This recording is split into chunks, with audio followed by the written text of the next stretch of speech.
Hello everyone, सभी साथियों को नमस्कार, जय हिंद। वो कहते हैं ना कि कुछ चढ़ गया है तेरा नशा ऐसा कि लत अब जाती नहीं, कि कुछ चढ़ गया है तेरा नशा ऐसा कि लत अब जाती नहीं। ख्वाब में आती है खाकी वर्दी, नींद अब आती नहीं।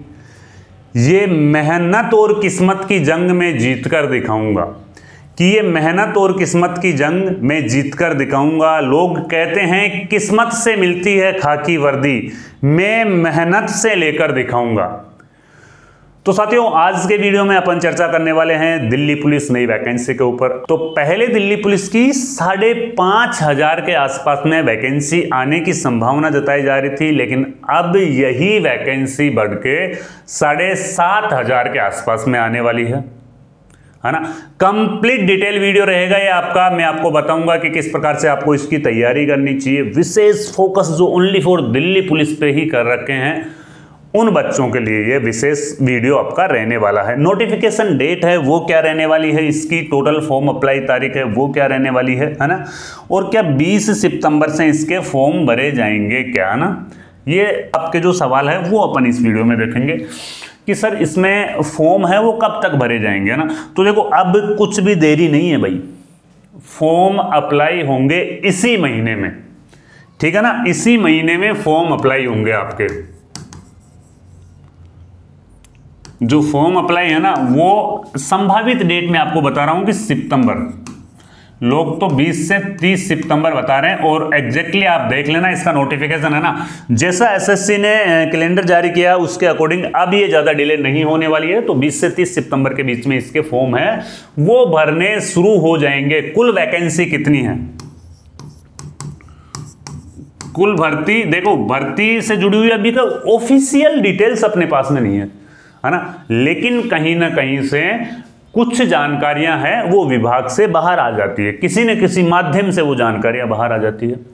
तो इसीलिए यानी कि 7,500 प्लस पद हैं इसमें, है ना, ठीक है ना। 7,500 प्लस पद है। और महिलाओं के लिए ना, जो फीमेल कैंडिडेट्स है ना, उनके लिए है 33% रिजर्वेशन है इसमें, है ना। तो महिलाएं भी इसमें फॉर्म भरना, जो गर्ल्स कैंडिडेट्स है वो भी पीछे नहीं रहनी चाहिए, ठीक है ना। फीमेल्स कैंडिडेट्स को यहाँ पे 33% का रिजर्वेशन इसमें रहता है ना, ठीक है। और इसके अलावा योग्यता, कौन इसमें फॉर्म अप्लाई कर सकता है ना, योग्यता क्या रहेगी, केवल और केवल 12वीं पास, साथ में ही आपके पास में है ना वो डीएल होना चाहिए, है ना। और फीमेल जो कैंडिडेट्स है ना, फीमेल कैंडिडेट्स के पास में डीएल नहीं भी है तो भी चलेगा, यानी कि फीमेल कैंडिडेट्स फॉर्म अप्लाई कर सकती है बिना डीएल के भी। ये डीएल कब चाहिएगा आपको, जब आपका फिजिकल टेस्ट होगा उस टाइम पे आपको डीएल चाहिएगा। तो अभी आप फॉर्म अप्लाई करने के बाद में भी अगर डीएल अप्लाई करते हो तो आपका ये बन के आ जाएगा, ठीक है ना। फॉर्म अप्लाई है वो सभी को करना है। मैं नेक्स्ट वीडियो लाऊंगा ना, अब देखना, दिल्ली पुलिस के नोटिफिकेशन के ऊपर ही है ना, वो मैं वीडियो बनाऊंगा आपके लिए, मैं डिटेल्स वीडियो में डाल दूंगा। कुछ ही दिनों में इसका नोटिफिकेशन है वो देखने को मिल जाएगा, ठीक है ना। एग्जाम इसकी होती है सीबीटी, है ना, एग्जाम इसकी होती है सीबीटी, है ना। सर ये सीबीटी क्या होता है, देखो कंप्यूटर बेस्ड टेस्ट होगी ये, है ना। ऐसा नहीं कि आपकी ऑफलाइन एग्जाम लगेगी, ऑनलाइन एग्जाम है ना वो इसकी लगने वाली है। सिलेक्शन प्रोसेस इसमें क्या रहता है सर, देखो सिलेक्शन प्रोसेस की अपन पहले बात करें तो फर्स्ट में तो आपकी लगेगी सीबीटी एग्जाम, फिर दूसरा आपका होगा यहाँ पे फिजिकल, जो दूसरा स्टेप होगा ना वो फिजिकल का होगा, यानी कि जो बंदे सीबीटी में पास हो गए उनका करवाएंगे फिजिकल। और फिर फिजिकल के बाद में इसमें क्या होता है सर, है ना, फिजिकल के बाद में इसमें होता है डॉक्यूमेंट्स वेरिफिकेशन, है ना, जो आपके दस्तावेज हैं वो वेरीफाई होते हैं। और फिर फोर्थ स्टेप क्या होता है इसमें, डीवी के बाद में क्या होता है, मेडिकल होता है। और फिर फाइनल आपकी कट ऑफ है वो इसमें जारी करते हैं, ठीक है ना। ये इसका सिलेक्शन प्रोसेस है। आयु सीमा, एज लिमिट इसमें क्या रहती है सर, एज लिमिट के बारे में थोड़ा सा हमें बताइए, और वो भी हमें कैटेगरी वाइज बताइए। जो एज लिमिट है ना वो कैटेगरी वाइज इसमें क्या रहती है।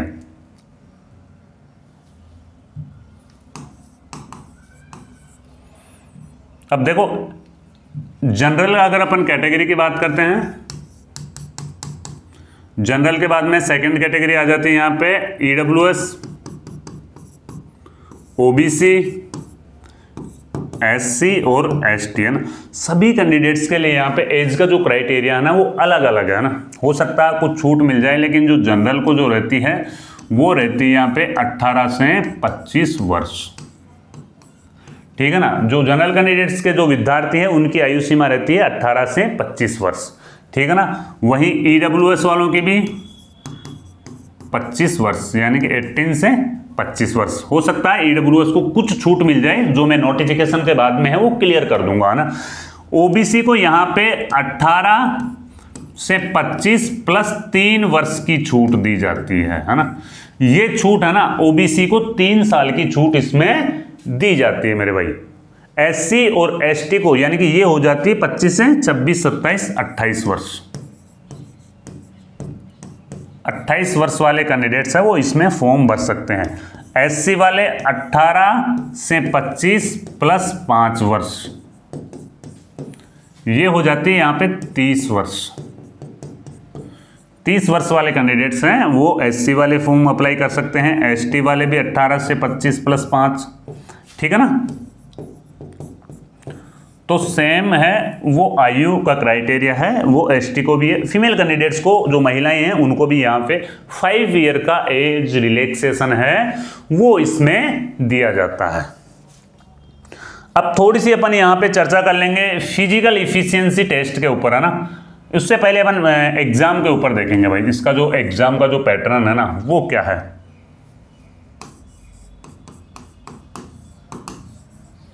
एग्जाम का जो इसका पैटर्न है वो क्या पैटर्न है, ठीक है ना। देखो इसमें टोटली जो आपके क्वेश्चंस पूछे जाएंगे वो कितने क्वेश्चंस पूछे जाएंगे बताओ मुझे। टोटल इसमें 100 क्वेश्चंस है वो पूछे जाएंगे। फर्स्ट आ जाता है यहाँ पे, देखो 4 पार्ट से एग्जाम होगा आपका। Part first, part second, third और फोर्थ, है ना। कौन से पार्ट से कितने प्रश्न पूछे जाएंगे, तो देखो जीके और करंट अफेयर्स, है ना, सॉरी, जीके और करंट अफेयर्स से यहां पे जो प्रश्न पूछे जाएंगे वो कितने क्वेश्चंस पूछे जाएंगे। जीके और करंट अफेयर्स से 50 प्रश्न पूछे जाएंगे, 50 अंकों के होंगे, है ना। फिर दूसरा आ जाता है यहां पे आपका रीजनिंग, है ना, जिसे अपन कहते हैं तार्किक योग्यता, ना। रीजनिंग के कितने प्रश्न पूछे जाएंगे, रीजनिंग के प्रश्न पूछे जाएंगे 25, और एक प्रश्न है वो 1 अंक का रहने वाला है।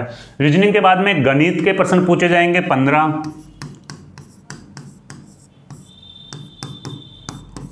और एक प्रश्न है वो 1 अंक का रहने वाला है।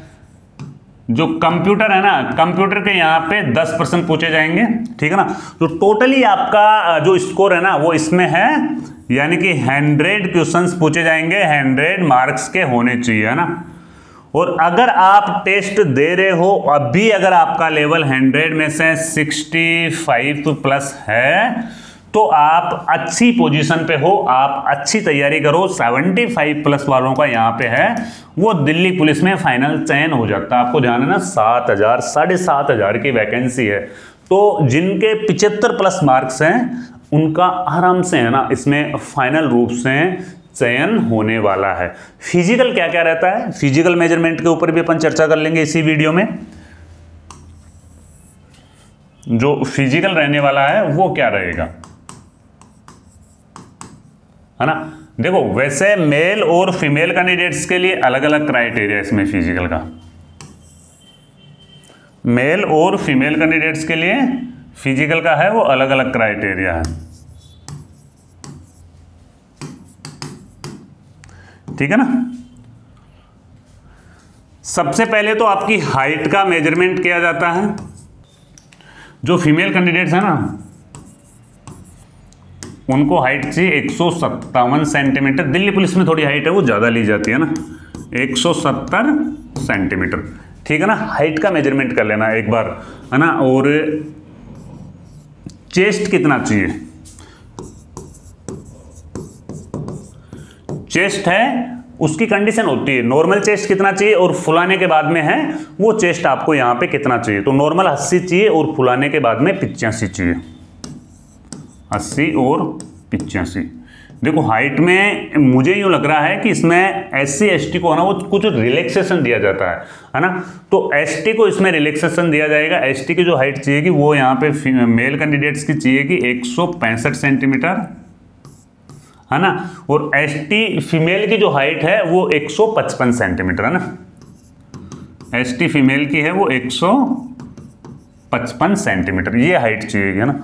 चेस्ट है वो 80 से 85 चाहिएगा। चेस्ट के अलावा अगर अपन बात कर लेते हैं यानी कि फीमेल कैंडिडेट्स के लिए यहाँ पे है ना वो 33% का रिजर्वेशन है। अब देखो यहाँ पे रनिंग होनी है, हाइट चेस्ट हो गया, अब होगी आपकी यहाँ पे तीसरा स्टेप है दौड़। दौड़ कितने करवाते हैं महिला और पुरुष कैंडिडेट से। तो दौड़ का क्राइटेरिया दोनों का यानी कि सेम है लेकिन टाइमिंग थोड़ा ज़्यादा देते हैं, है ना। फीमेल कैंडिडेट को भी 1600 मीटर करवाते हैं, मेल कैंडिडेट को भी यहाँ पे दौड़ है वो 1600 मीटर करवाते हैं। तो 1600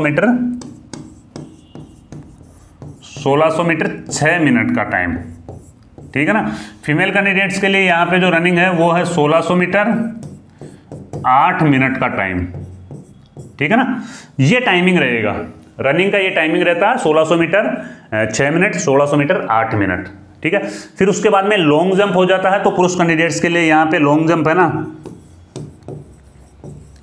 वो है 14 फीट। पुरुष कैंडिडेट्स के लिए लॉन्ग जंप है 14 फीट और महिला कैंडिडेट्स के लिए जो लॉन्ग जंप है वो है 10 फीट,